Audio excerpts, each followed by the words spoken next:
Hello, everybody. We are happy to be here. A magical story you are about to hear. Hello, everyone. Open your eyes and heart. We are going to tell you a story. I live in a hut. Hi guys, very good morning to one and all. Good afternoon, good evening, whichever country you are in. Welcome to conversation with Aviram from Sadhana Forest. So Sadhana and Aviram both need no introduction to start with, but there's a small excerpt that I read in one of the interviews that Aviram had given. So he says initially we thought we wanted to grow a forest. Then we realized after years that we were actually growing people. So that was something that kind of stuck me very, very hard. He says, may there be many forests to grow people because all the people who come there, all the volunteers who come there go through kind of a deep change within themselves in the way of the lifestyle and the perspective about things. I think is a lot. So that while there are a lot of things about the Sadhana forest, and Aviram, this very small interview that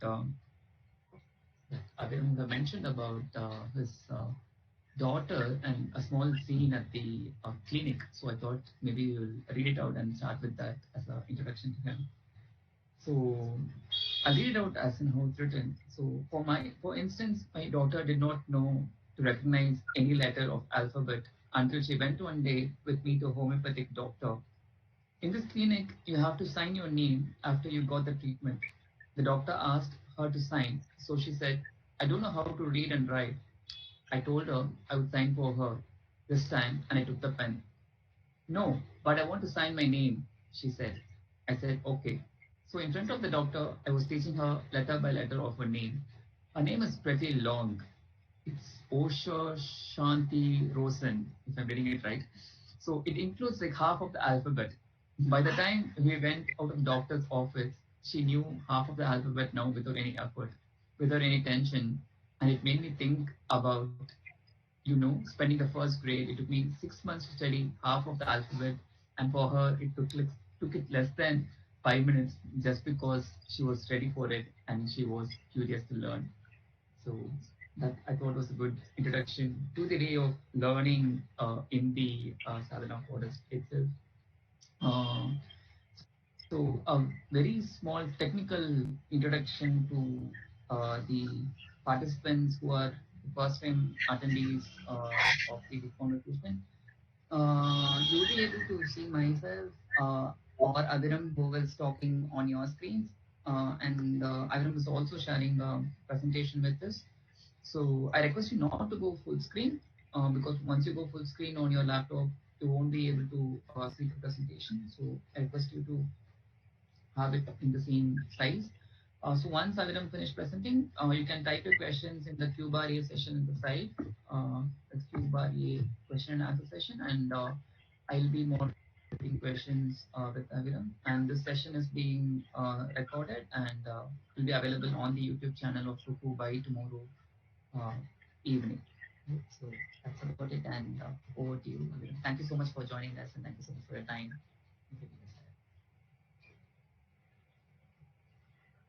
Hi, so I'm Aviram from Sadhana Forest, and I will spend the next 2 hours with you. I'm so happy to be with you this morning, and I will try to answer your questions the best I can.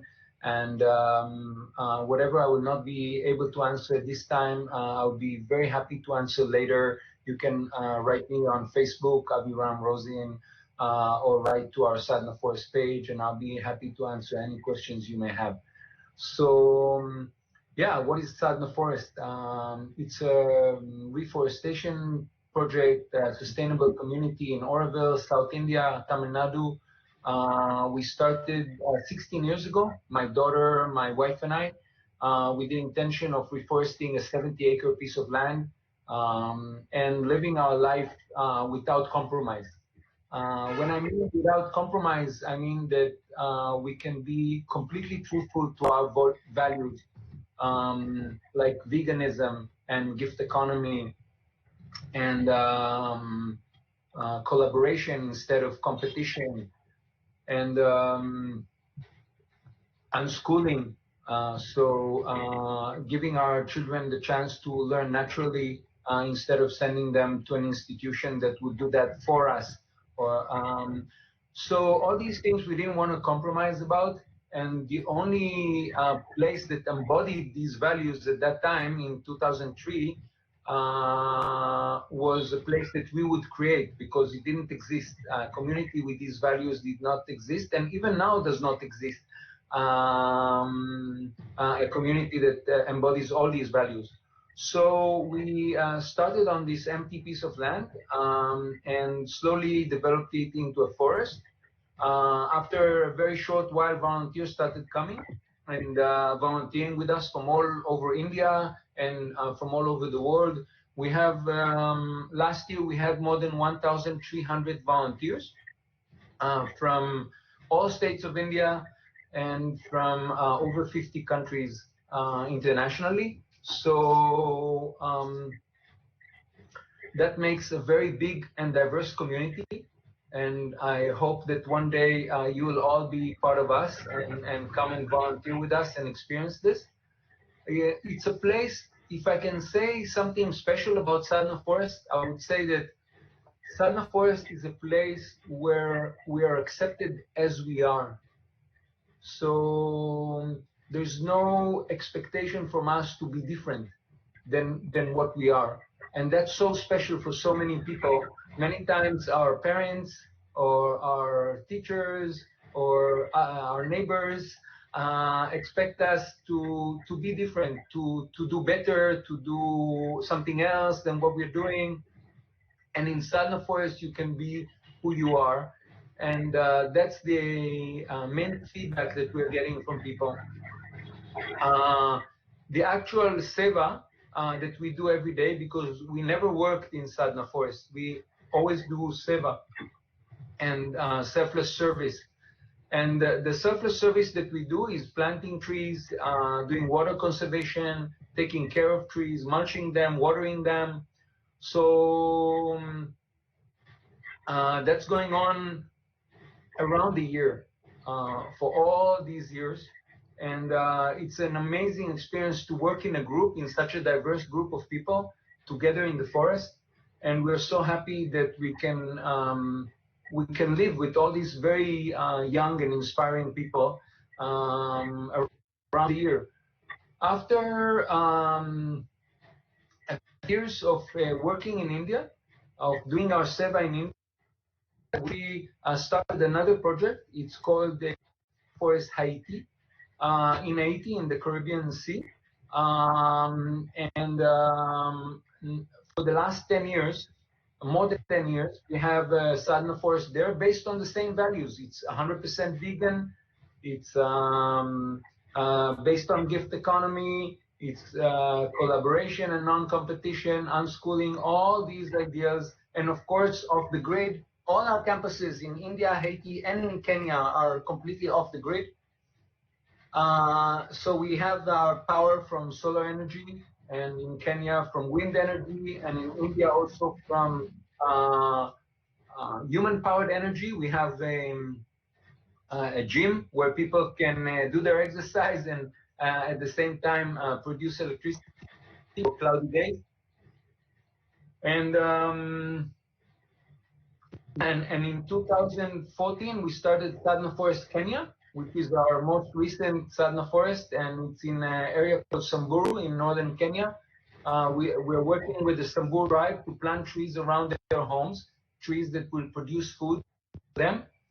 And are indigenous, so local, drought and food producing trees. And everybody establishes a small food forest around their home, and then they can feed their family. As you know, with climate change, droughts are becoming very, very frequent now in the world. And when droughts become too frequent, nature is not able to recover from drought to drought, okay? Normally, drought is a normal phenomenon, and the nature can bounce back. But if before it bounces bounces back, it gets another drought, then eventually there is damage to the ecosystem, and the ecosystem does not recover. And that's what we very frequent droughts with no recovery and permanent damage to ecosystems. We are seeing that in Haiti and in Kenya. So our role is to create long-term plant-based food security. So to help people get their food from trees. Actually, trees are the most natural way to get food. You know, people think of vertical gardens, but what is the best vertical garden? You know, a tree. A tree is vertical by nature, and it grows food, so it's a perfect vertical garden.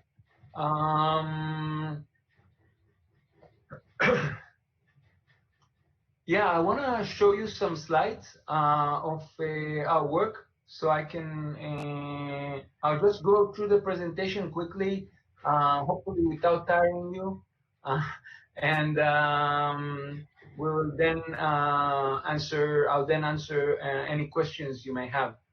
So as I said, we are based in India, in Haiti, and in Kenya. And our vision is engineering compassion. So to bring compassion from the world of ideas to the world of action. And everything in Sadhana Forest is designed compassionately. The human interactions, the buildings are designed with compassion towards resources, towards the earth. We don't use cement, we use natural materials from about 20, 30 kilometers around our campus. We support local people that do traditional work. We are off the grid, as I mentioned. So our food is compassionate towards animals. I hope most of you know what is vegan. If not, vegan is the person that eats only plant-based food. So no meat, no fish, no milk, no eggs, and no honey. Nothing from animals. And so that's part of our compassion. We started on this 70 acres. As I said, you can see more or less how it looked. This is after a few years, but it's still pretty barren. You can see the location in Auroville, South India, just north of Pondicherry.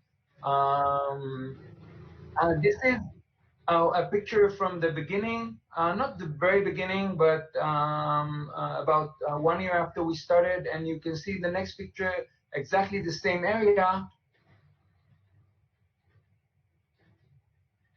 That's around after 5 years, and this is after around 11 years. You can see there's the full canopy. The whole area is covered with trees, except of the solar panels, of course. And the forest continues developing even now very beautifully. Different, friends who returned here. So now we have so many peacocks. It's really amazing. Families that have been born here, the kids have been born here, and they're so happy, and they're not afraid of people. They're very friendly and very confident. Different animals of different sizes and shapes and colors. So we started by learning about the land, understanding how the slopes go, where the water flows, where the wind blows, and then building the community, building all the infrastructure. You can see everything is built from wood. Creating the volunteer community. This is something that happened sort of naturally, that people started coming and wanting to volunteer, and it evolved into very, very big numbers.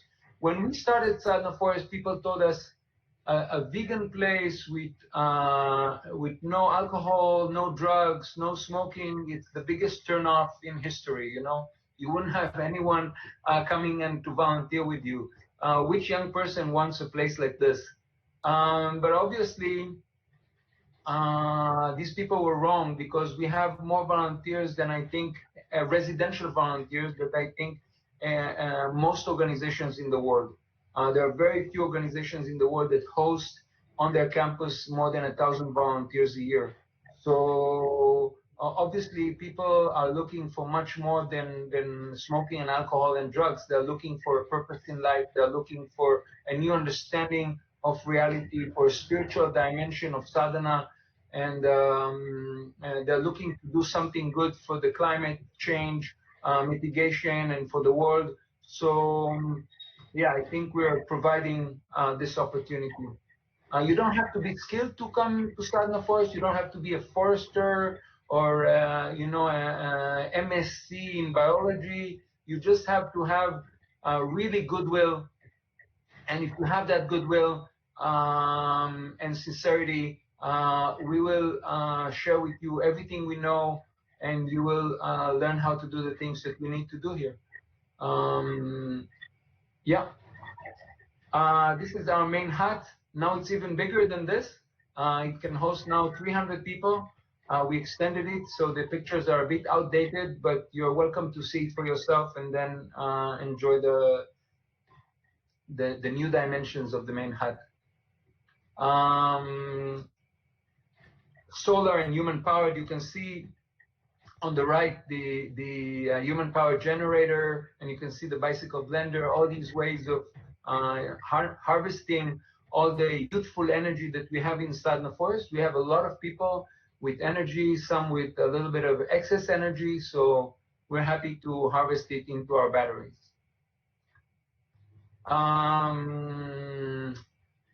You know, it's funny because I talk to you and I can't hear you, so I don't know if you are all asleep at home and just having a great nap this morning, or you're enjoying my presentation, but I hope I'll know later. Please give me feedback if you're awake. Okay, water conservation techniques. Different water conservation techniques like swales and bunds that we've done here, earth dams, gabions to stop the water. The idea is to, we call it the triple S, slow it, spread it, and sink it. So to slow the water flow, to spread it around the land, and to sink it into the soil, into the aquifer as well. Water conservation in domestic use, so hand washing in a way that saves water, and dishwashing with ash and coconut husk, which makes so much environmental sense instead of all these you know, detergents made from fossil fuels. We love buckets, as you have noticed in my pictures. We love buckets because they make you aware of how much water you're using. If you're using a tap, you never know how much water you're using. But if you're using a bucket, you know the bucket is 20 liters or 15 liters, then you're aware of how much water you've used for your shower, for your laundry. So buckets are really the best friend of the person who does water conservation. The tree nursery, growing the indigenous plants. This is our planting technique, where we plant above the ground rather than below the ground in a heap. This is because it's very difficult to dig in our area, but also because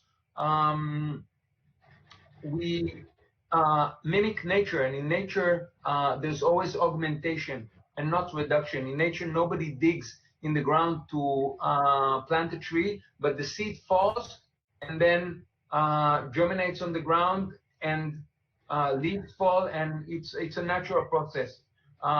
So that's what we're trying to sort of mimic. We use a wick irrigation bottle, a bottle that has a cord in the bottom and is transferring the water to the soil very, very slowly.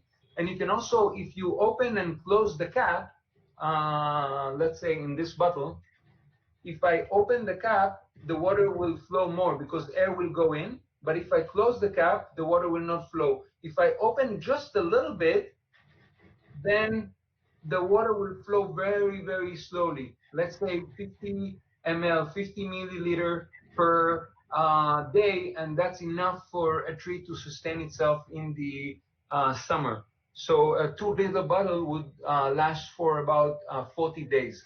Yeah.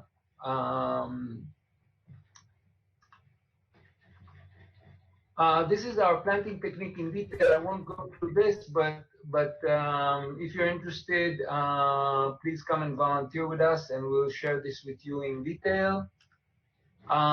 We do a lot of tree care using natural, fertilizers that we make ourselves, and mulch, a lot of mulch. We cover the trees around with leaves so that they don't dehydrate and the water doesn't evaporate, and the mulch itself breaks into the soil and makes the tree grow. It becomes like compost. We have food compost and composting toilets. We don't have any flush toilet in Sadhana Forest, so we use these dry composting toilet, and we produce around 12 tons of human manure of toilet compost per year, and use it for the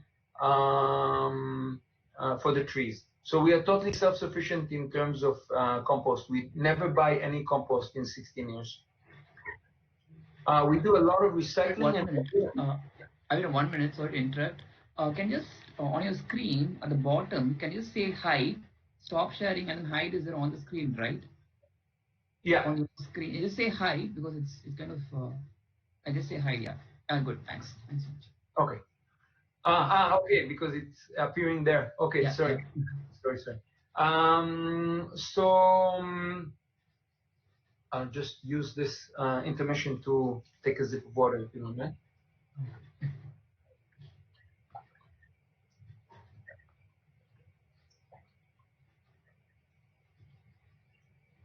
Water conservation. So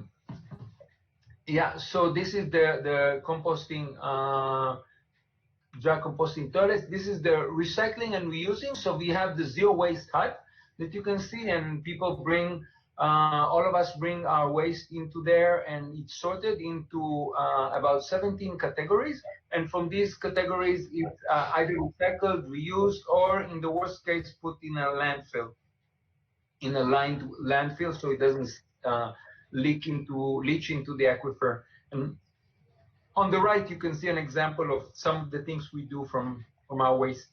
This little chick. Okay. We have the rocket stoves, which are a very efficient way to burn wood, and they reduce the loss of heat very much. These are our values. I think I mentioned some of them before. The gift economy, so not charging for workshops. We see knowledge as a birthright of people. So permaculture knowledge or any knowledge we see as the birthright of people, and not as a commodity that you sell to people. So when we give workshops, which is every day, there are workshops here that volunteers give to each other, and we have also longer courses. All of them are, of course, free.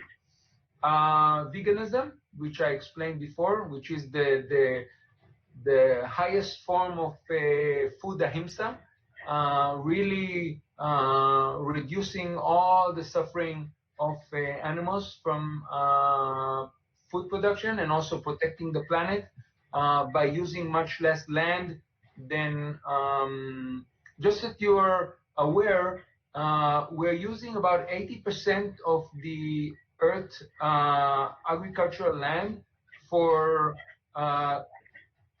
growing food for animals, 80%, and producing about 30% of the calories.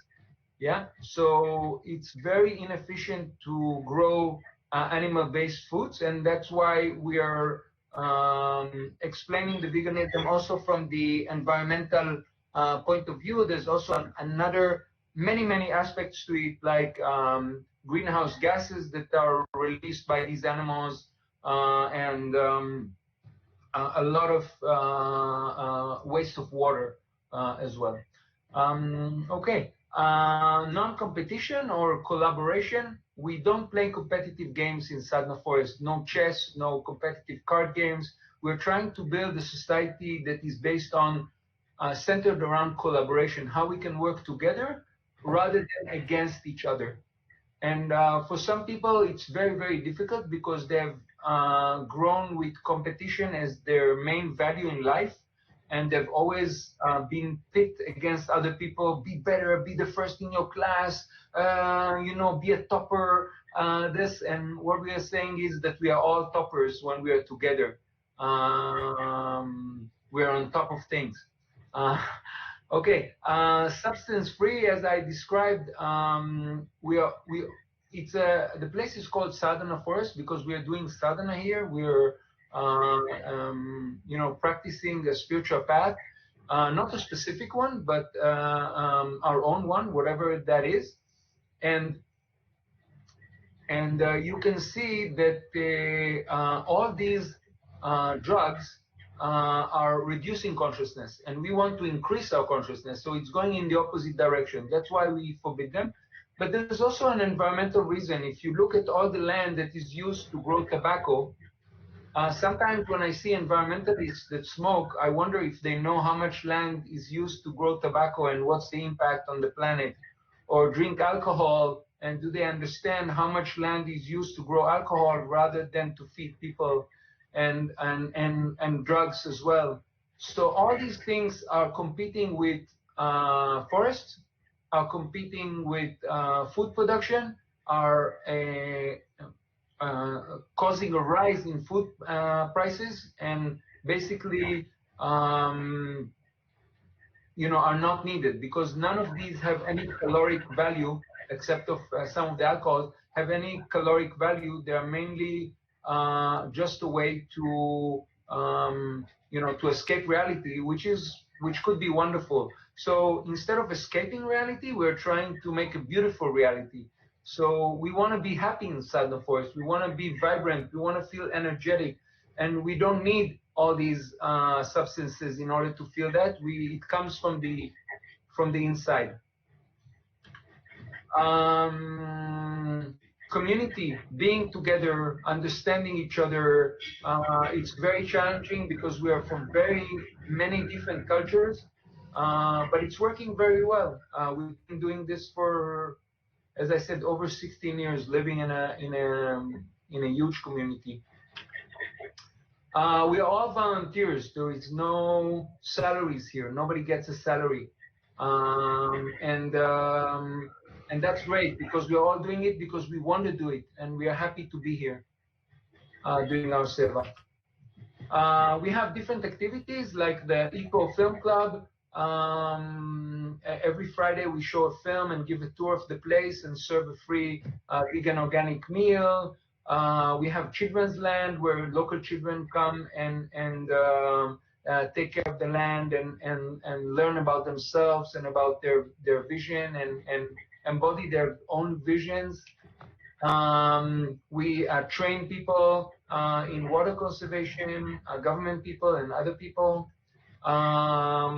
We do different projects in different places in India, like in this case in Omkareshwar, a beautiful place in Madhya Pradesh, one of the most beautiful places in India, in my opinion. Or here in Lunia Kedi. Yeah. We have a goshala. It's a vegan goshala, so there's no milking going around. We just take cows, like you can see on the bottom right picture. You can see Hari when he came from the streets of Chennai, and you can see him now. He's a huge, happy bull.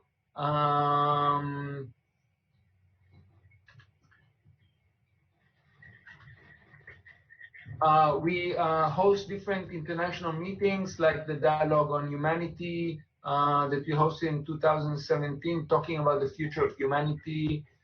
We have an ongoing project which may be very interesting for some of you called the University of Compassion. And it's a month-long sort of experience of discussing what compassion means for you and how you can embody compassion in your own life. Again, not compassion in thought, not to think, oh, I'm a compassionate person, but to actually act compassionately in reality. We do different collaborations with different universities. In this case, it was a biological survey with Plymouth State University in the US. We had 0 birds here when we came, and now we have 91 species of birds. Just that you understand the impact that those 16 years of reforestation have done. This is the project in Haiti. I will go through this quickly. It's in a town called Ansapit in the southeast corner of Haiti, as you can see, between Cuba and Florida. There was a big earthquake there, and that's why we went there. We do a lot of training of local people in permaculture, reforestation, planting of trees. We planted more than 100,000 trees. Different ways of improving soil. This is keyhole garden. You can see this is when we started, and there 1 month. It's a very fast way to improve soil. This is another demonstration plot in Haiti. People have not been able to grow here anything. So with conservation, we dug trenches that will stop and then after 60 days, it looked like this. And after 2 years, it looked like this. The tent is still there, but you can't see. This tent that you can see here is still there, but you can't see it because of the vegetation. Different creative planting methods like seed clay balls and throwing seeds from helicopters and all kinds of things to try to improve the forest cover in Haiti. This is about oxalogenic trees. Oxalogenic trees are trees that can take carbon from the air and fix it in the ground as limestone, as calcium carbonate. And this has been discovered by a professor named Eric Verrecchia. And we are working with him and with others to study this phenomena. In this case, it's a study that we published about a tree in Haiti called the Mayana tree, which produces huge amount of food. You can see our nursery, and this is the Mayana tree, a mature specimen. Can reach up to 50 meters. And this is all, in this picture, you can see all the food that is produced from the Mayana tree. It's all 100% Mayana produced food, content food.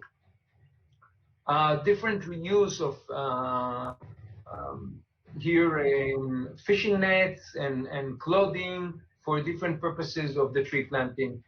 And now we have a lot of seeds produced. We have dozens of thousands of trees that are producing, and we also have a solar mill where we mill these nuts of the Maya nut that you can see in the left picture. I think if you can mute the microphone, it will be good because we hear some beeping. And then we are milling them on solar energy and giving them back to the people. We also provide free water at the entrance of our campus, drinking water for people and many people don't have clean drinking water. And this is Sadhana Forest, Kenya. I'll go through this very, very quickly. This is these are very important slides. Actually, you can see these little houses scattered in a landscape in Samburu County, a very arid landscape, as you can see. And our project is to plant trees around these houses. You can see we plant a few trees, and then a few more, and a few more, and a few more, and a few more. And then it becomes a forest, okay? We do a lot of community training, planting, like in Haiti. This is the moringa, drumstick tree, Moringa stenopetala, growing in the middle of a very dry place in Samburu County. And they use the leaves for cooking, and they contain a lot of iron and calcium, so they're very good for mothers. We give free water to the community, as you can see in the upper left slide. We give free water to the community, and we charge their phones as well for free from the wind energy and the solar energy. And we reduce the amount of typhoid in our area by 70% because we give clean water that is typhoid free. We have the only source of typhoid free water in the area. This is an award that we won in 2010, the Humanitarian Water and Food Award, third place in Denmark. I'm now a member of the Global Restoration Council of the World Resource Institute in Washington. So it gives me a chance to share this practical knowledge with people that are decision makers in the land restoration arena. These are our locations: India, Haiti, and Kenya. And that's it. Thank you very much. Thank you. So the presentation is over, and I'm super happy to answer any questions that you may have. Yes, thank you, Aviram, for that wonderful presentation. You also talk about introducing faith and optimism along with the projects that you're doing. Can you share a few words on that and why is it important to do that? Faith and optimism. Okay, faith and optimism are the basic ingredient. You know, it's like to do a project like this without faith and optimism, it's like doing a chapati without atta, you know. It doesn't work. The faith and the optimism are needed every day to persevere through the difficulties, huge difficulties with nature, cyclones and hurricanes and earthquakes and you know, different things, and with people and with funding, lack of funding. You know, we work only from donations, so every 2 months we run out of money and we don't know what we'll do, but we keep on being faithful and optimistic, and we persevere through great difficulties and continue. So yeah, it's and to cultivate that, and to also learn throughout the years. What we've learned is when there is a tough moment, we can stress about it, or we cannot stress about it. The result is exactly the same. The result is that we persevere through it, and everything works out, and we go on with full force, you know. So we've learned that the stress doesn't serve any purpose because it will work out anyway. So it's a waste of energy. So we're not stressing anymore that much. Not that we don't ever stress. I wish it would be like this, but we stress much less than we did before, because we learned that the nature or the divine, whatever you want to call it, is with us all the time and supporting us, and will make any problem be solved. And we just have to do our seva sincerely, with maximum motivation, and it will happen. So you keep mentioning about the difference between work versus seva, which is selfless service, and also the idea of sadhana. So the question is, what's the difference between sadhana and seva? Like, how are they different? I mean, our sadhana is to do seva, if you want. So in the path of karma yoga, seva is a major part of the sadhana, and our spiritual path is through action, and less through knowledge. I mean, knowledge is also very important, but the main activity in Sadhana Forest is the action. And when you do selfless service, you advance in your sadhana. You, if you want, discover the true self, through this selfless service. And yeah, that's what we have been doing, and it's a path that I think is very easy for people because it's very tangible, it's very practical, and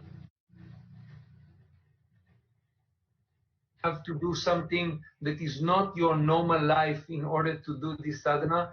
It's just integrated so beautifully. We wake up, we do our seva, we eat breakfast, we do the second seva. You know, it's all the spiritual practice is just intertwined. You can't say, oh, now I'm going to do my practice. No, my practice is my life. Yeah. Right. So the next question is from Satyaprakash Varnashi, an architect from Bangalore. So the question is, you mentioned about climate change mitigation as an intention. So many experts, including a few from the localization movement, and many architects who practice the so-called sustainable and eco-friendly architecture, have been saying that individual actions and even collective ones, like the eco-villages, cannot be the answer to the larger problem of climate change. Only they'll appear good at a very personal, ethical level. Would you agree with that? Absolutely not. Absolutely not. I mean, the eco villages are not the center. The center is consciousness. And consciousness is definitely the answer to climate change.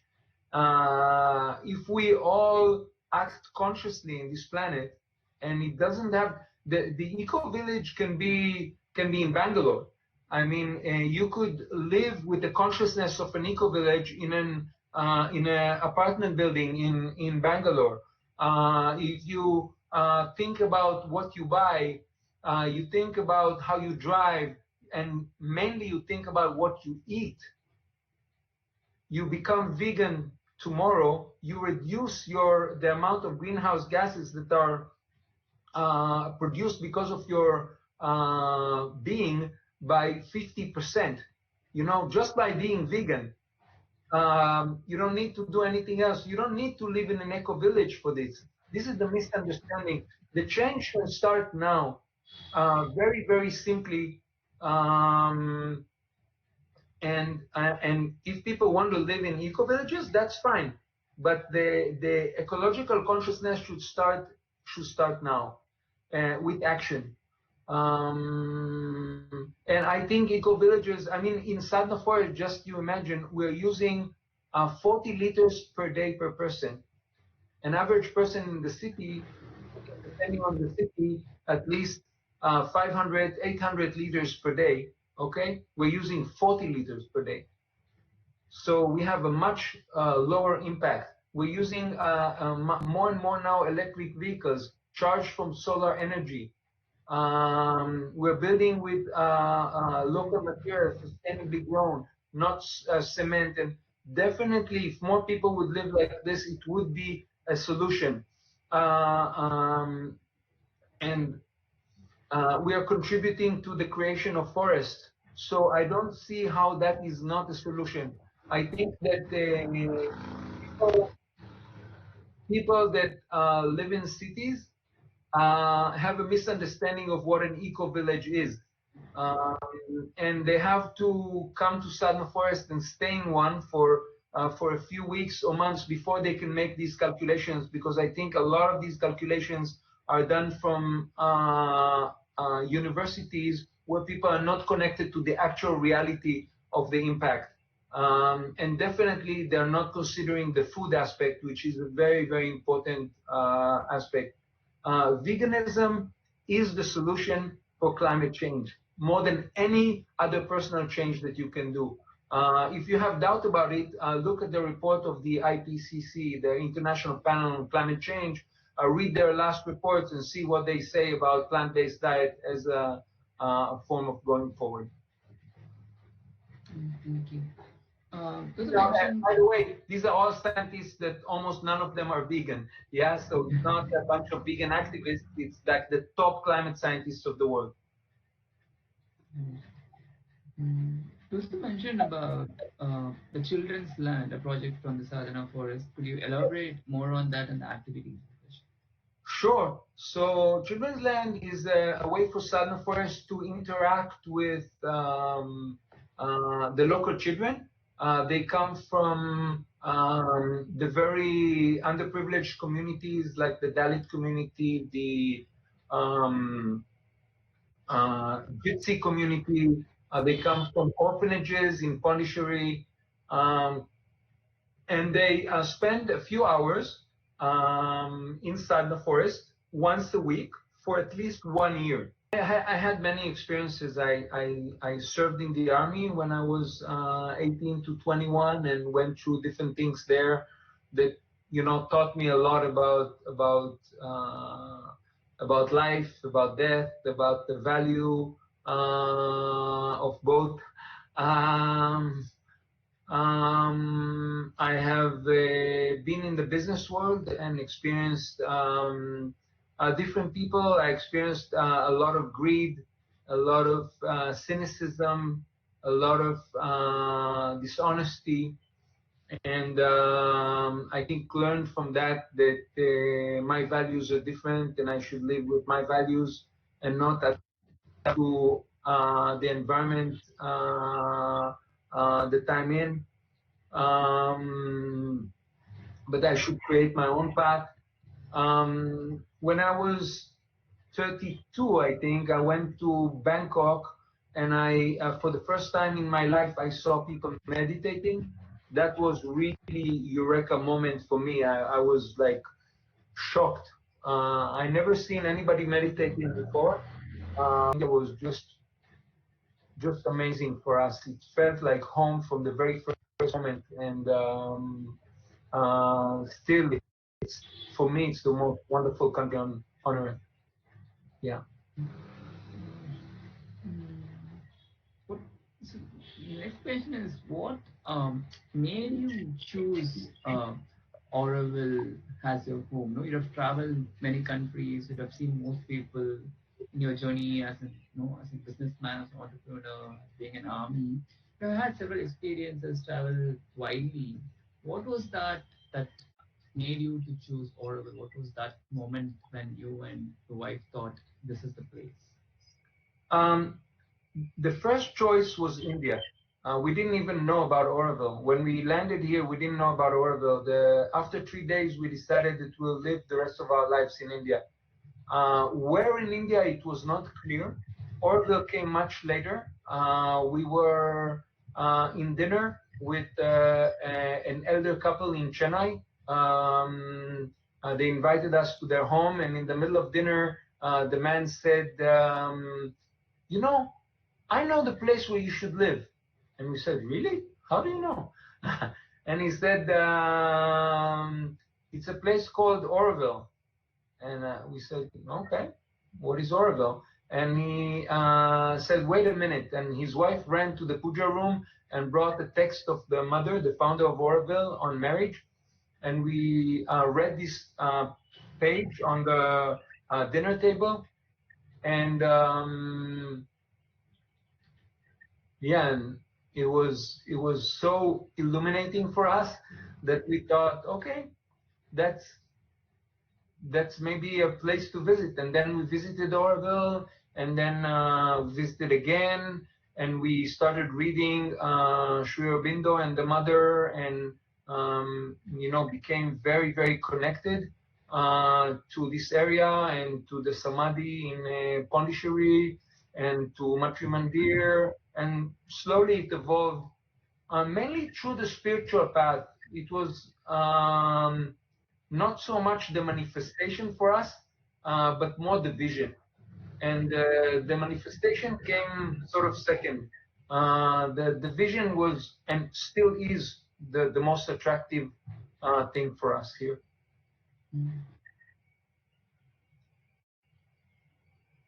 That it's about your consciousness and not really about our eco village where you are. This idea of consciousness is something on a spiritual plane is being spoken by many people across India, including the Mother Aurobindo, or Ramana Maharshi, or many people, or many saints across in India. Um, the question about who am I is the base of the consciousness. How do you define consciousness? Do you really see it ecological consciousness, spiritual consciousness?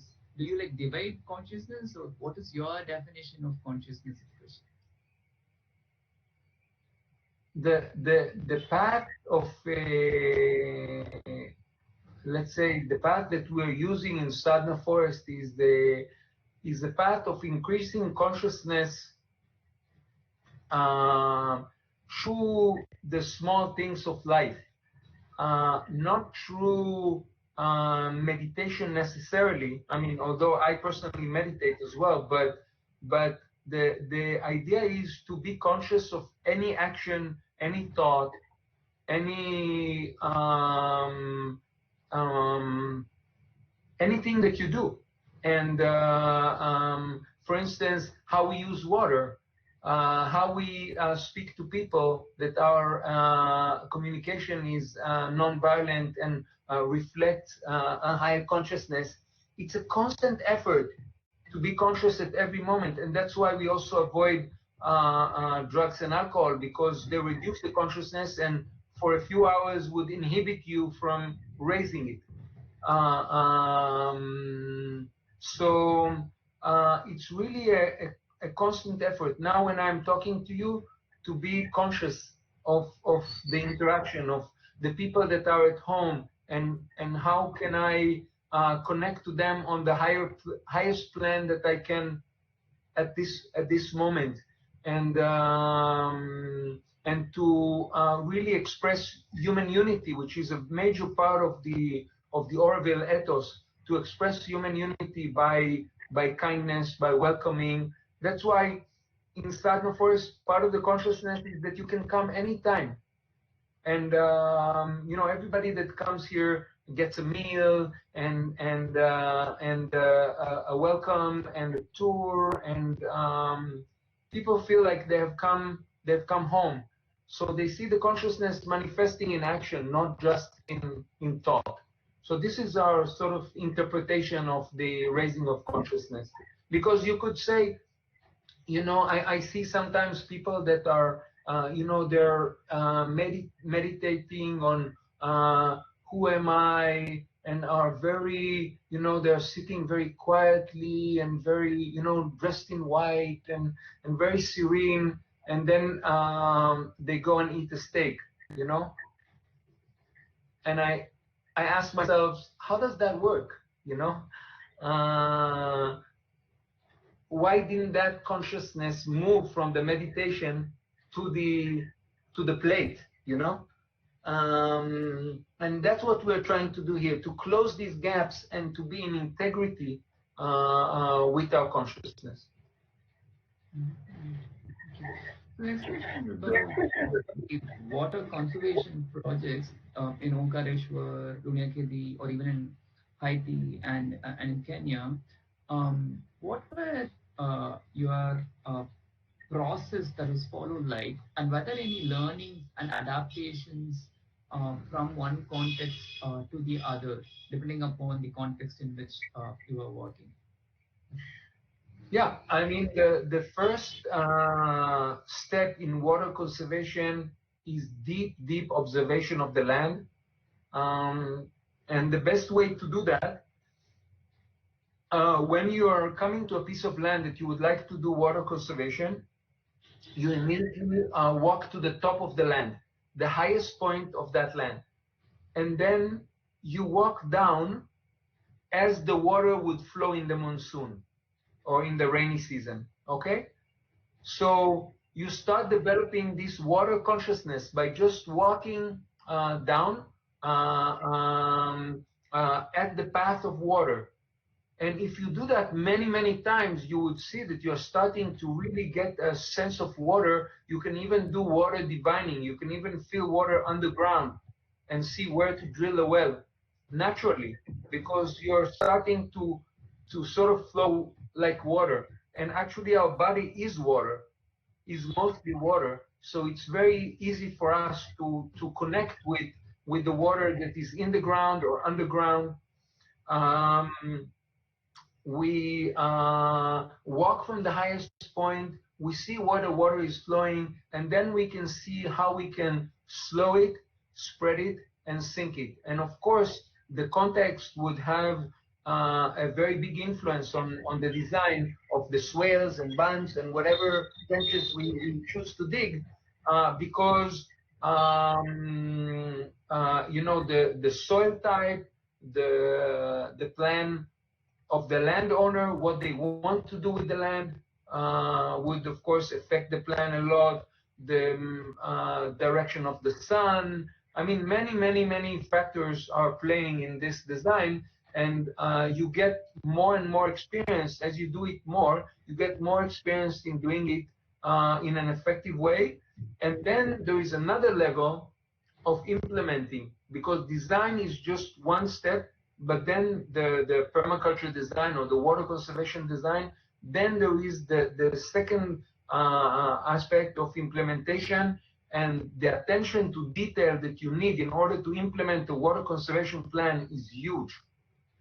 People think, oh, it's simple, I just dig, and I put, no, it's not like that. It's a great exercise of consciousness and concentration, and to be able to master it properly and get the best results. So if you're interested to know more about it, you're welcome to Sadhana Forest at any time. The other question is about the zero waste hut that we have in Sadhana.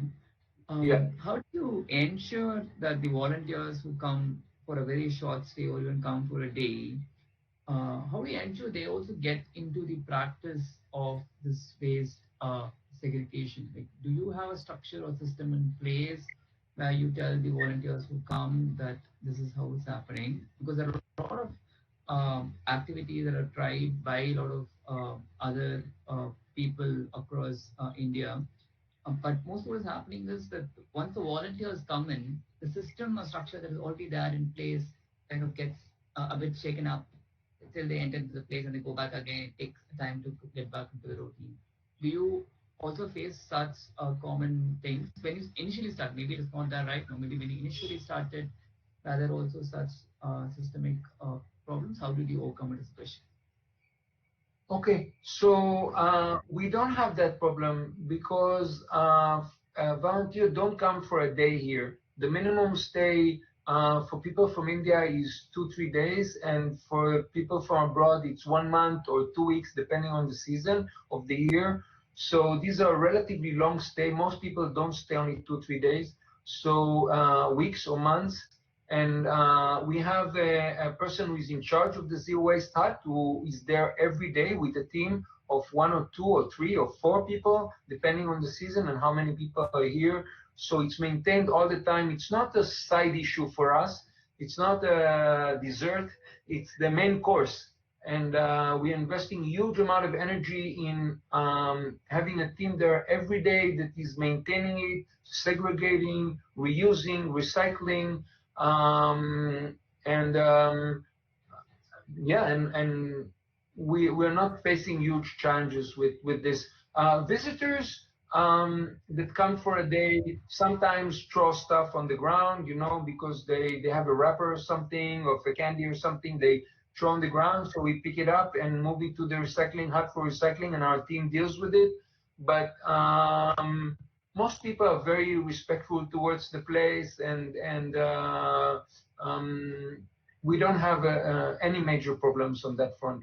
It's just a question of how much energy you want to put into this, and we are definitely putting a lot of energy. The next question is about the food forest in Samburu, if I'm spelling it right. Samburu? Yeah. Yeah, asking, the question is about if we explain more about the project and the idea. Yeah, the idea is to train people how to plant trees around their home. Samburu homes are very small huts called manyatas, and they're usually quite far from each other, at least a few dozens of meters and sometimes hundreds of meters. So they're very spread out. People have a lot of land around their home, which is usually completely barren and unused. Sometimes they're using a little piece of land for rain-fed agriculture, but mostly they don't use. And we are offering them training in our campus in Samburu. We have a 11-hectare, 27.4-acre campus, or we are offering them training around their homes, physically in their village, where they can learn how to plant trees. Then we give them free seedlings of indigenous, drought-resistant, and food-producing trees, and we plant them with them. So our team plants the trees with them. We bring water for the initial watering in our van, and we GPS every tree so that we have the exact location and we can come to visit it. We have the contact number of the family if they have a phone, and we can phone them and ask how the tree is doing. They can phone us and say, I have a problem, the leaves are yellow, whatever it is. We support them with knowledge, and we can even come there and support them physically if needed. And if we can, we have a huge waiting list of families, over 1 year long, of families that would like to plant trees. And that, I think, is the best evidence of the success of the project, because people really wanted trees, really want them. And the trees are selected, the species are selected well.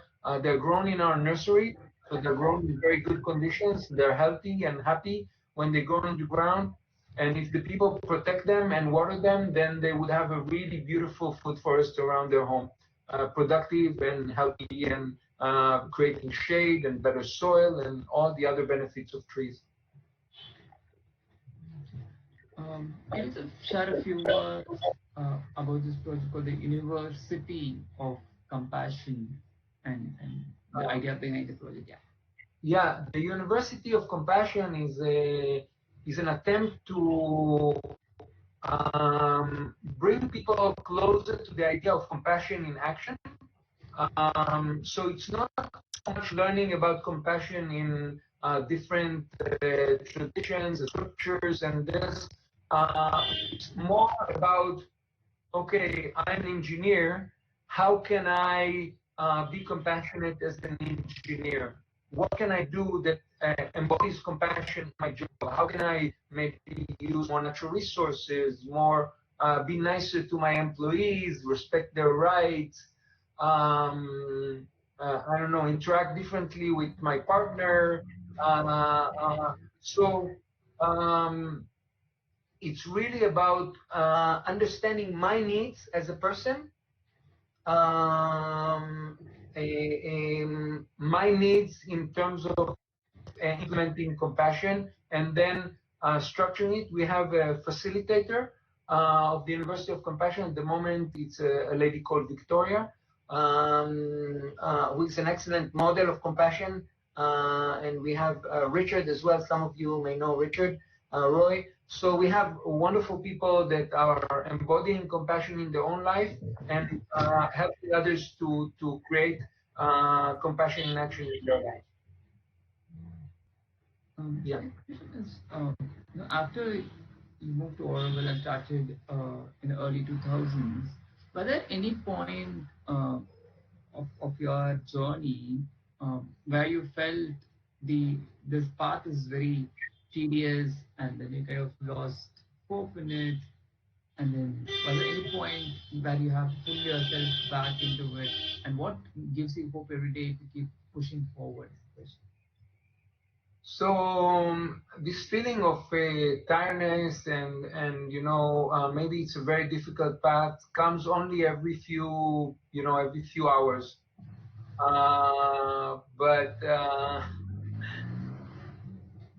But it's fine. I just go on. I know that this is my mission in life. I feel it. Sometimes people ask me, I have a job in Bangalore. Should I leave it and start something like this? Or I tell them, don't do it. And they ask me why. Why shouldn't I do it? You did it. And I said, if you're asking me, you're not ready. When you're ready, your mission of life, your true being just grabs you by the neck. You want to have a question, you know, you would have a strong answer. And I feel that yeah, I waited many years, but when I started, I was ready. And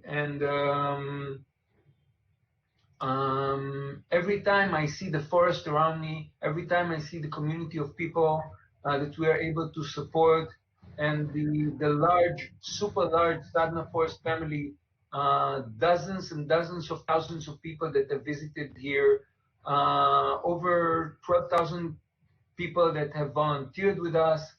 I know that you know, I'm doing the right thing for me.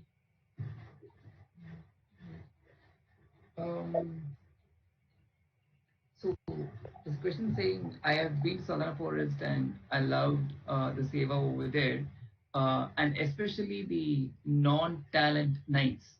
Could you also explain to us about the non-talent nights and the idea behind it? Sure, sure.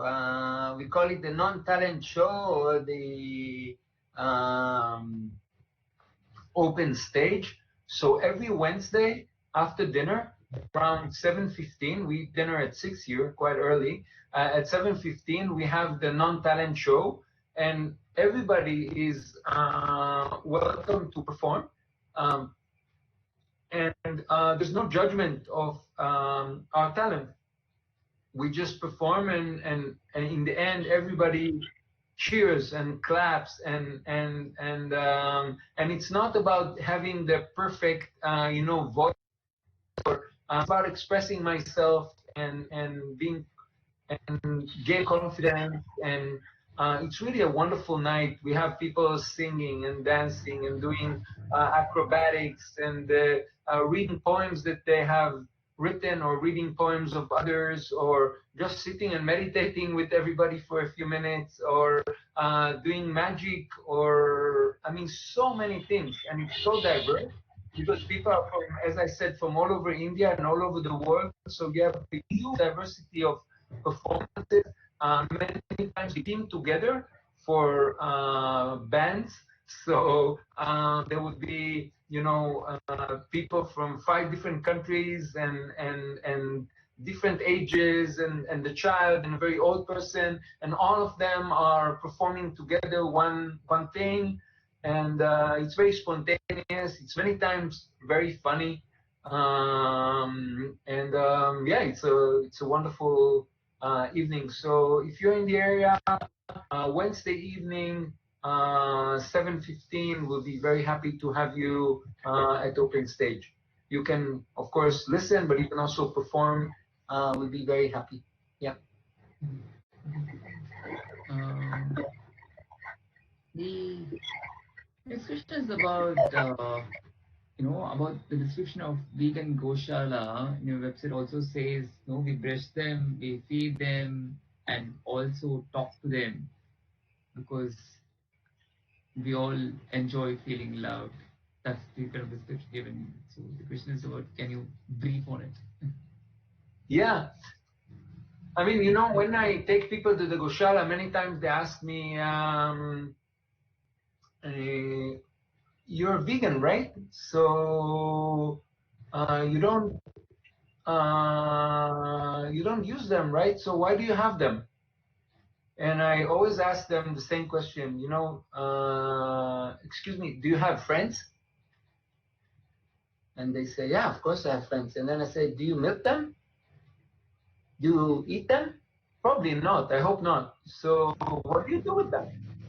You know? So natural. You just enjoy with your friends the same way you can enjoy with animals. Just being with them, just you know, having a relationship with them without exploiting them in any way. You don't need to exploit someone in order to enjoy their company. And we are learning how to, you know, how to be with the cows in a way that is not exploitative, but is a way of reverence and of love and of appreciation, mutual appreciation. So that's what the Goshala is for. I'm not naive enough to think that I would save all the animals from slaughter, all the farm animals from slaughter with this small Goshala. But I am naive enough to believe that whoever comes to the Goshala will never see cows the same way again. They will, and will never see animals the same way again. They will have a different memory of what it means to connect with an animal. And that's what we want to create in the Goshala. So, this another that's not a question, but says that I've been to Sadhana and I loved it there with all of friends over there. And here there's also a tea shop that serves organic tea and vegan laddus, and they are best to get for that food and based upon gift culture. So basically, also explain about them and the gift culture that is followed for all the activities in Sadhana. Absolutely, absolutely. So the tea hut of Sadhana Forest, you're welcome to go on Google Maps and search for tea hut Sadhana Forest, and then you can find it online. It's a hut in the middle of the forest, which serves free vegan tea and laddus with coconut milk, and the tea is with coconut milk, and it's very, very tasty. Every day now in Corona times, we have unfortunately closed it and moved the tea hut activity into the residential area of Sadhana Forest. But as soon as the restrictions are over, we'll move it back to the tea hut. In the tea hut, every day people can come between 4 and 6 in the afternoon, and on Saturday between 6 and 10, and have free tea and laddus. People come from the villages around. So, question is about your daughters and also about the unschooling that happens there in Sadhana Forest. Could you explain about that? Yeah, so unschooling is basically the idea that you trust children to learn because of their curiosity, not just children, but adults as well, to learn because they are curious. We believe that curiosity is what drives learning, not teaching is what drives learning. If people are sitting now and watching me from home, they're doing it because they're curious about what I'm saying. They're not doing this because somebody will give them a mark in the end of this session, or will give them a diploma. And this is the kind of learning that we want to create. And our kids have grown at home and have been unschooled. My elder daughter went to school when she was 13 because she wanted to go to school, mainly for social reasons. And she went there and spent a few years in school. Now she's in an alternative college called Swaraj University in Rajasthan, near Udaipur. And the younger one is 12 now, and she's unschooling at home. She's learning from life. And she's so curious, and she learns so much without any control or any. What you need in order to do unschooling is basically just one simple thing. It's called trust. You need to trust your children that they are intelligent, that they would like to learn, and that happens very naturally. This is how everybody used to learn one time.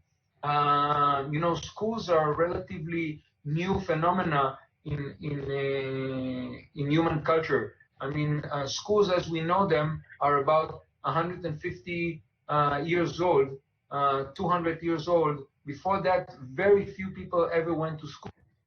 Were, if you want to say, naturally learning, yeah, from their parents, from their surroundings. This question is about, we always talk about consciousness, but there's also a greater effort on achieving awareness to begin with, the very beginning of what is veganism, what is consumerism. What do you think is the difference between being aware and being conscious? Is there a difference in both? Um, I, being aware is having the information. Okay, so what we are creating when somebody comes to Sadhana Forest, let's say for the Eco Film Club on Friday, and they get the tour, they get the awareness. There is such a thing called veganism. Those people eat this and this and don't eat this. There's such a thing called gift economy or collaboration or natural learning. They learn about that these things exist. This is the level of awareness.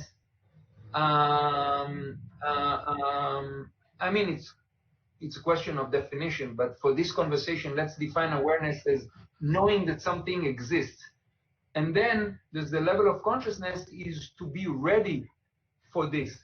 The fact that I'm aware that some people are vegan doesn't mean that I can be vegan, because maybe I'm very attached to meat, or maybe I'm finding it very difficult to milk, or I'm finding it very difficult to face the social pressures, or the fact that I know that.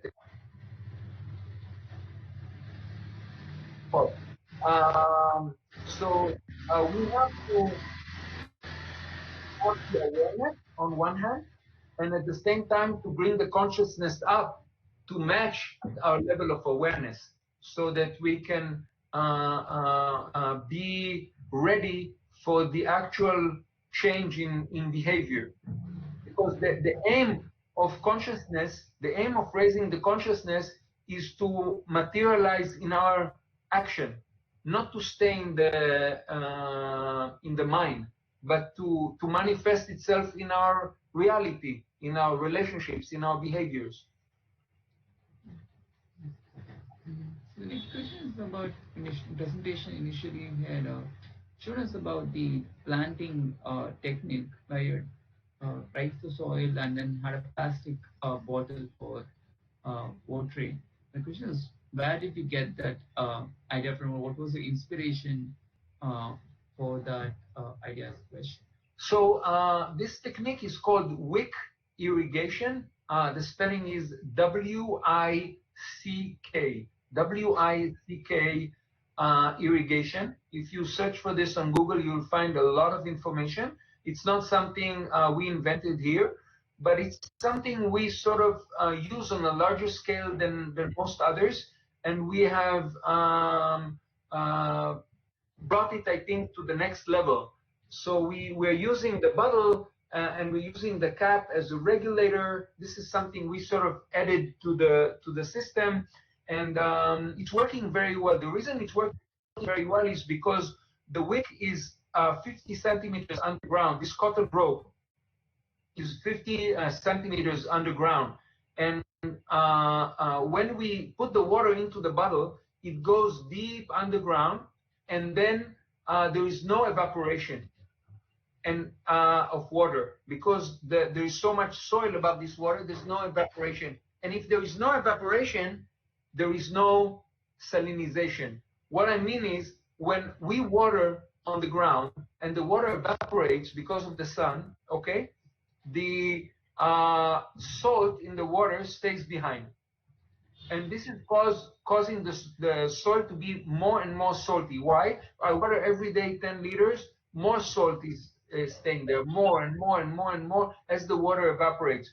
So in order to avoid the evaporation, we are watering the water directly to the roots. Let's say if we take the human world, when I drink like this, right? I don't drink like this. Why I don't drink like this? Because I can't absorb water from here, but I can absorb water from here. The same thing with roots. The roots of the plants can absorb the water. The leaves cannot absorb the water. So we have to water directly to the roots in order to avoid evaporation, especially in a hot country like India, where the evaporation is massive. Yeah.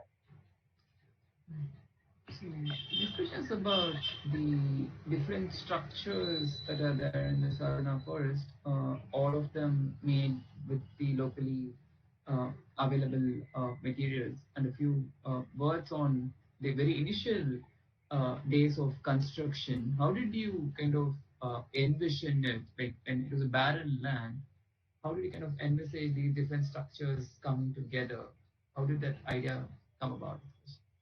Okay, so I'll start from the second part of your question. Basically, we moved here on a bullock cart, without the bull, of course, because we're vegans. But we moved on a bullock cart on which we built a small hut, and Yorit and Osher and I lived on that bullock cart for 7 months, because we didn't know where to locate our house, our hut.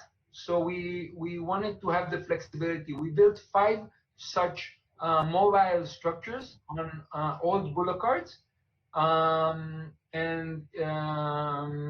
then we spaced them according to the needs, and moved them a few times also until we found the final locations. Even now, the hut I'm living in is on a bullock cart. It's extended now, but it's still on the bullock cart.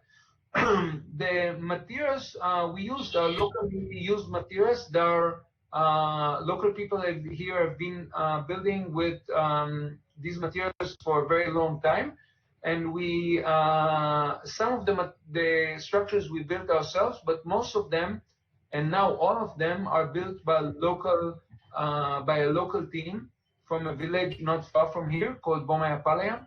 And this team is building the structures for us, from granite pillars, and casuarina wood and rope, and kit roof, coconut palm roof.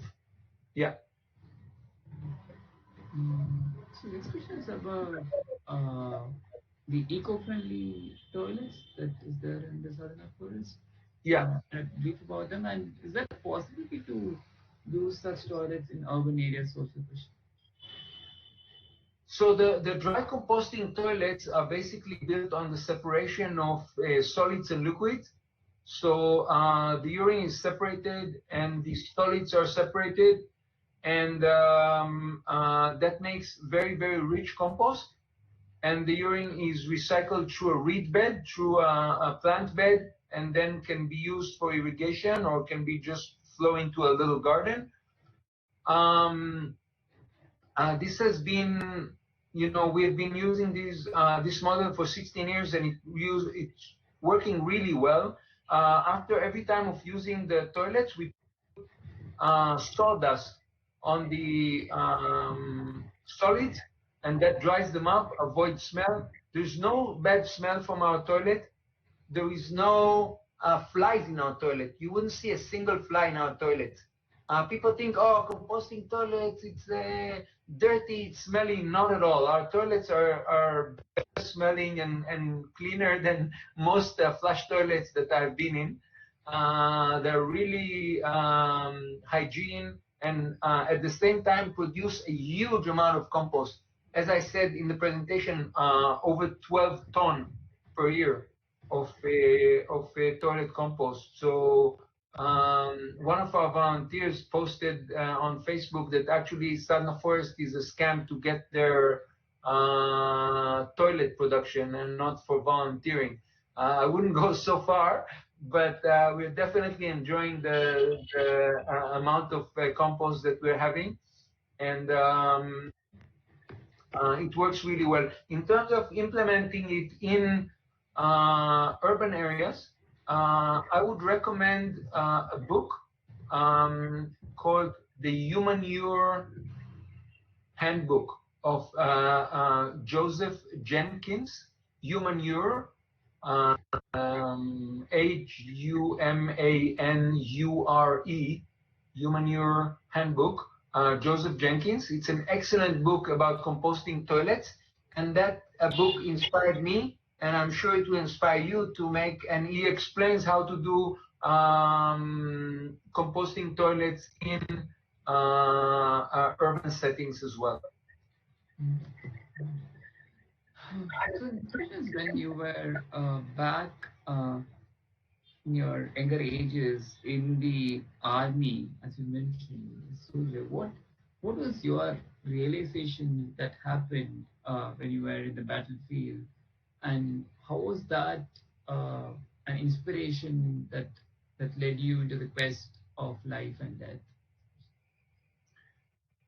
I mean, I was very young, and I had a lot of questions, unanswered questions that came up, and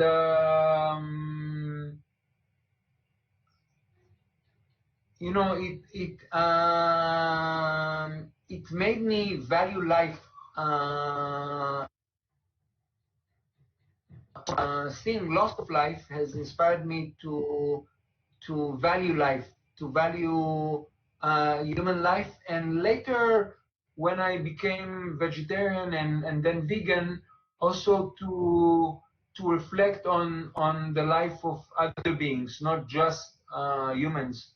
But at that time, it was only limited to humans and how sacred life is, how life should be protected.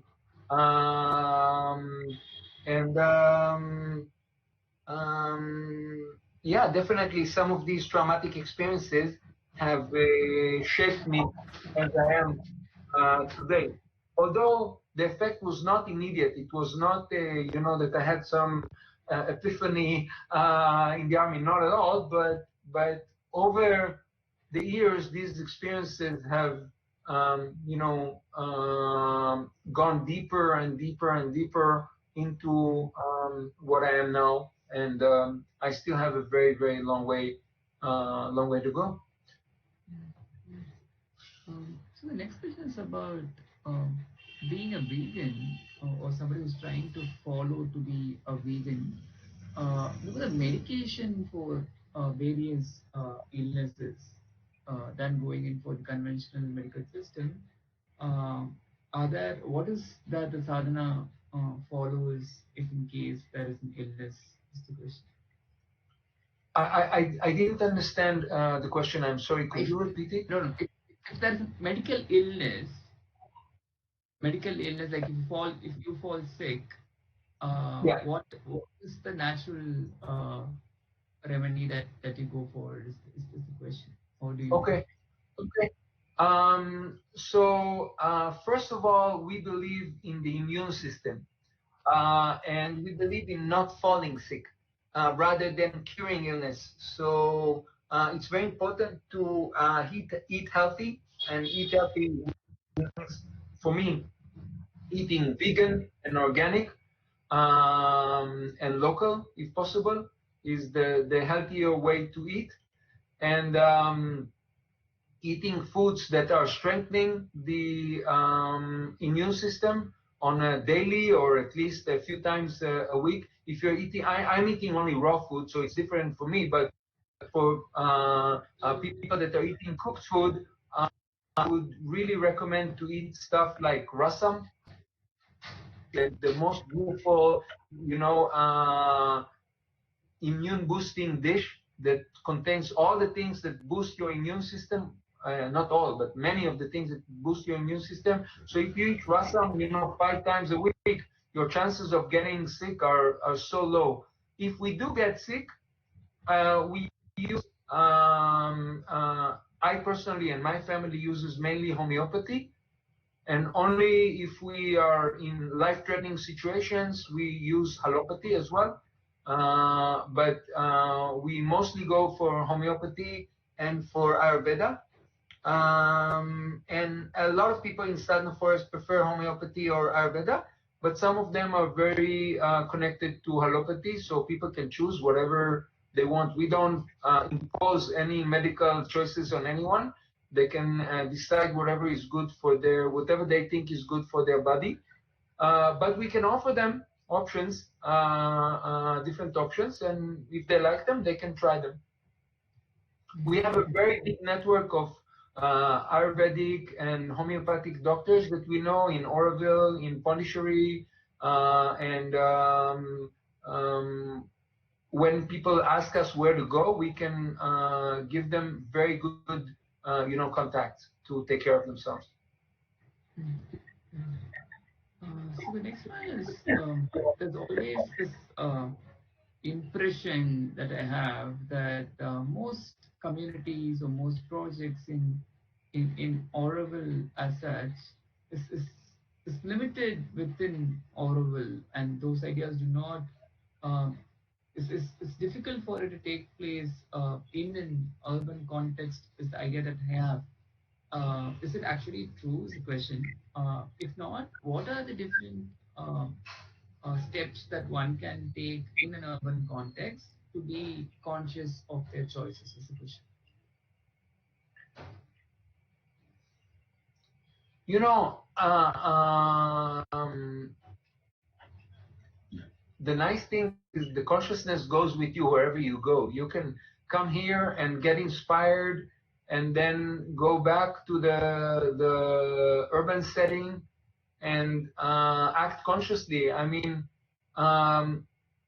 let's say, I don't know, you want to buy a toothpaste, okay? And you're thinking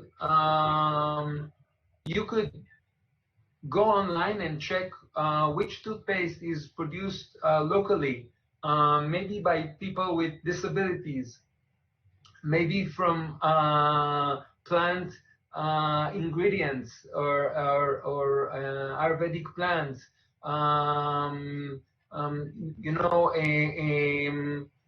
that is fair trade, that people are paid okay for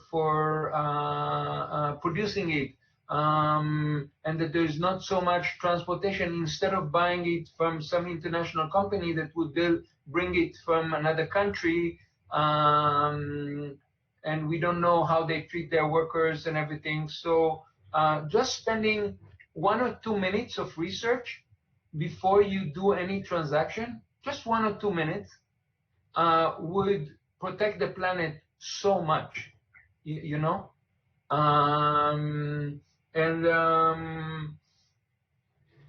For instance, you're going to buy clothing, so buy from organic cotton rather than, like, this is an organic shirt, rather than buy something that is non-organic. It's so simple, it's available, you can order it online, there's no problem. In India, we're blessed with so many producers and online shops of organic stuff. So there's absolutely no reason why we cannot vote with our, I call it voting with your credit card, you know. You vote every day with your credit card. You vote for what you believe in.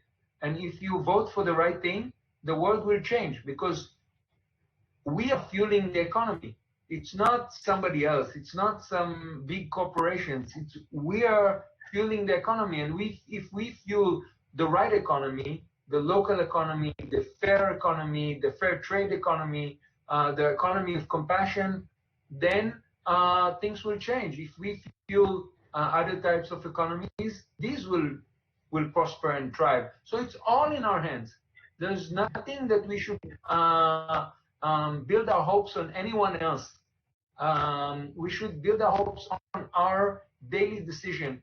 And these daily decisions are everywhere, in urban setting and in rural setting. Go to the organic shop near your home. Go to the organic farmers market and support them. In the urban setting, there's absolutely no challenge. India is so advanced now with this. It's really fantastic. We're in heaven. So the question is about the program for children in the sapling work. Are there any particular methodology that you follow, any structure that you follow to get the children involved and initiated into the planting, or how is it? You mean children's land or Children's land? Yeah. Yeah. Okay. I mean, in children's land, the way it works is that the children come, and then there are different volunteers of Sadhana Forest doing different things, and they can choose what they want to do, or they can initiate their own activity. For instance, they want to build a tree house, or they want to, I don't know, plant a specific plant, or they want to, they're totally free either to join or to create, or to sit and do drawings, or to jump in the mud pool, or to do whatever they feel that they want to do and enjoy the space in whatever way they want to enjoy. And no, the methodology is trusting their curiosity and flowing with them rather than trying to manipulate them to do something. Maybe we have big ideas about planting and they don't want to plant that day because they're feeling hot, or I don't know, they're just not interested. But maybe another day they would come and say, yeah, we want to plant, we're okay, so we'll all plant together. It all flows very naturally, very consciously, if you want. So this question is about, you mentioned about the bread net or the Maya nut tree, that the whole tree is being used. Are there any similar examples in India that you have tried with the whole tree being used for different food produces? So there is a little misunderstanding here. In the Maya nut, what is used is mainly the seeds, the nuts. So it's not the whole tree that is being used. Similarly, there are nut trees for sure in India that many wild types of nuts that can be used, and can be milled also into flour if you would like to do that, or eaten fresh when they're ready to be eaten. Yes, there are. We don't do much nuts here in Sadhana Forest in India, but I'm sure there are species. The wild almonds for sure are there that can be milled the same way that Maya nuts can be milled into flour, and then you could bake with them. Are there any practices or tools that you follow in your everyday daily life personally to keep you grounded and rooted in what you're doing?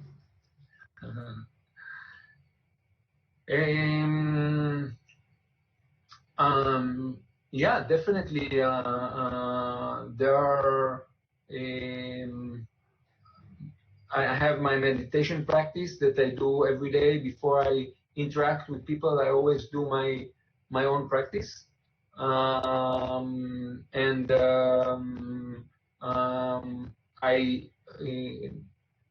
I'm consciously trying to practice every moment of my life. I'm talking with you and with maybe 100 or 200 people, and my practice at this moment is how to give the maximum love, the maximum care, the maximum sharing that I can do for my heart. There are many ways one could interact with people. I could say, okay, I have 2 hours now. Oh God, I don't want to do this. Or I can be fully present and try to give my very best, and really try to connect to each and every one of you with my full love and care. And that's what I'm trying to do in everything that I do. It doesn't matter if I plant a tree, I do it with all the love that I can give this tree. And if I fix the solar system, or if I interact with people, this is my main practice. It's not isolated from life. My practice is life. Yeah. So we are near the end of the session, although there are more questions. I'm not going to take all the questions, but I have taken how much of possible. So sorry to all those where I have not been able to take all the questions. So the last question from us would be, could you suggest, because you also have a documentary screening session, could you suggest 5 books and 5 documentaries that you think are very, very inspirational and motivational, and you think is a must watch for everybody? The book I would recommend is a book called The Continuum Concept by Jean, Jean Lidloff, Liedloff, Lidloff. The Continuum Concept with two U's by Jean Lidloff. That's an amazing book that has changed my life completely. And I really, really recommend it.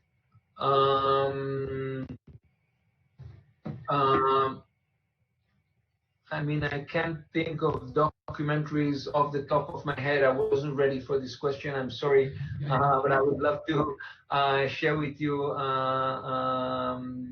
later. I think one documentary that you know what, I have a few. For the main one is Cowspiracy. Cowspiracy, Cowspiracy. It's an excellent documentary. Forks Over Knives. Forks Over Knives is amazing. There's an old documentary which is very nice to understand global warming. It's called 6 Degrees Can Change the World.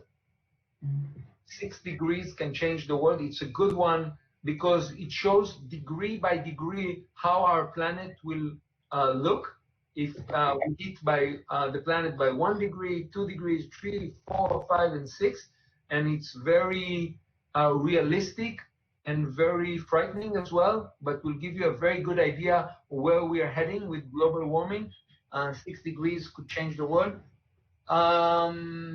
Yeah, I think that's about it. There's another one. It's called, I think, The Story of Joe, or something like this.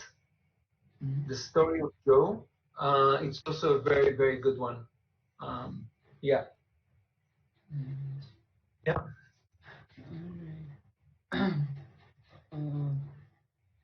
Thank you all. Thank you all for joining for our session, and thank you everyone for patiently and honestly answering all our questions. And we all hope that we could meet you in Sadhana sometime, and we also wish that you also can come to Cuckoo sometime and meet all of us over there, and we can Wonderful. Wonderful. Yeah, I'll be very, very happy. And please feel that Sadhana Forest is your home. Wherever you are, please feel that Sadhana Forest is your home, and come to visit us anytime that you can. We're so happy to receive you. Yeah.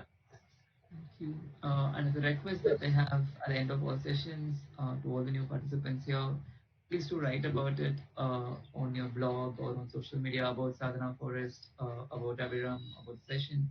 And please do share it with your friends so it can reach a larger people and more people can get more conscious, as Aviram says, and it will be a better world for all of us to live in.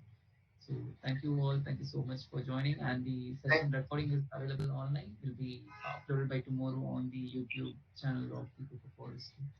Thank you so much. And thank you, Kaushik. Thank you, Cuckoo Forest School. Thank you very much for this opportunity. Thank you. Thank you. And real pleasures and regards to all the people from Sadhana, to wife and your children. Thanks. Thanks everyone.